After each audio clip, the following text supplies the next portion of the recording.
If your recovery isn't very good, then the first few things you're going to be thinking about is your sleep, your protein intake, potentially low testosterone, when in actual fact, these 7 things are basically the key things that are responsible for your progress being stalled and why your recovery is in the bin. So the first one is, and this is the most important thing with guys especially, ego and arrogance. So I've put gurus here, and this is more applicable to people in my field.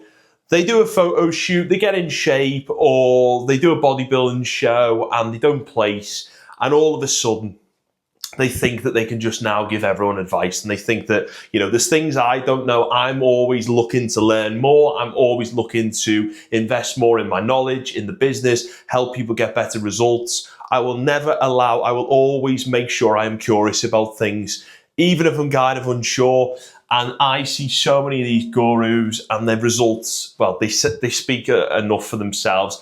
So whatever you do, don't get in your own way. Make sure that you park your ego, because there is so much to learn about getting an unbelievable physique besides from just tracking a few calories, getting a bit of chicken in and lifting a few weights. There's a lot more to it than that. If that was the case, everyone would go around looking jacked and looking like Chris Hemsworth, but they're not. So that is super, super important. And I'd probably tie arrogance with ignorance as well. Now, the second one is stress. So many guys are super busy with work, worried about whether it be their kids, whether they're worried about their missus, parents, people being ill, people not being well, paying bills, their job, promotion. We're just constantly in this state of fight and flight. And when you're in this state of fight and flight, your cortisol levels are going to be raised. Your window of tolerance is probably going to be non-existent. Like, you're just going to, anything that's annoying you, oh, sod it off. Training session tonight, oh, that's an inconvenience, I'm going to sack it off, rather than kind of leaning into those things. But one of the main things we need to do with this is we need to be looking into, because you're at a major disadvantage here to building muscle. What's setting that? How can we find the solution? So when we look at a client result, then we're looking at adherence and whether they've been able to adhere. If they can't, then we need to address that whatever way we can. So it could be a factor, could be they can only train 4 times a week, not 5 or 6, right? How do we scale back that program? How can we condense the 5 days into 4 so that they can still get a really good outcome?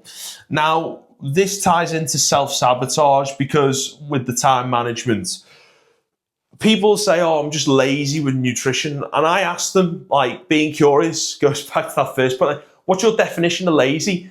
If it's, oh, well, I just haven't really meal prepped, that's not laziness. That's a time management issue. What's your week consisting of? So there are a lot of people that might not go to the gym, they might not, but the people that are coming on board here, they already train 4 or 5 days a week. They're already doing a lot of the right things. So when it comes to time management, it's okay, can we break it down? Can we get in certain things? So whether it be an air fryer, a rice cooker, a slow cooker, can we make your life easier?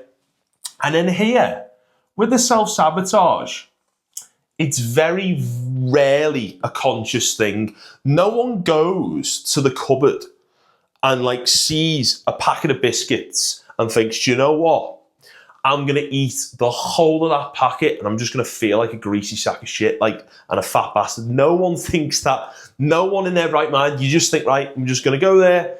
And it's very much just a going in there, and you unconsciously go down, you go to the cupboard, you open it, you grab the biscuits, you're not even thinking about what you're doing. You have one, before you know it, the whole pack's gone. And that's where the self-sabotage. So it's really important with this self-awareness, being aware of what you're doing, why you're doing it. So I always say to people, ask yourself 4 questions. So say you step on the scales and the scales went up. What emotions did you feel at that time? What did it how did it make you feel, in terms of what it's caused? So if you step on the scales, feel a bit down if they've not gone in the direction that you wanted them to. What's it making you want to do? So it might be binge, it might be further restrict, it might be do more cardio, anything that's a bad relationship with food. And then the final one is it conducive with the goal? And 9 times out of 10, if you stop and think about that, then it completely eradicates a lot of this. and it just allows you to just rationalize things a lot better. Now, tying in, I like to call people, I've put down here, drains. Your environment and who you spend time with is super important. I like to call people oxygen thieves. You go in the gym and they're talking about, they're struggling to lose weight. They haven't reached out to a coach. They haven't sought help. And all they do is just moan. And you leave that conversation feeling like, oh my God, I'm exhausted just listening to that. They have to go. Wrap up the convo as quickly as you can, because they have an impact on your overall day. And if you're taking on board 3 or 4 of those conversations a day, it's gonna equate to close to an hour of your day, and your time's worth more than that. And again, it impacts your recovery. That could be time spent managing your stress, getting more sleep in. This one, your training's just not fun. There's a negative feedback loop. You're going in there, you think, God, not really looking forward to this.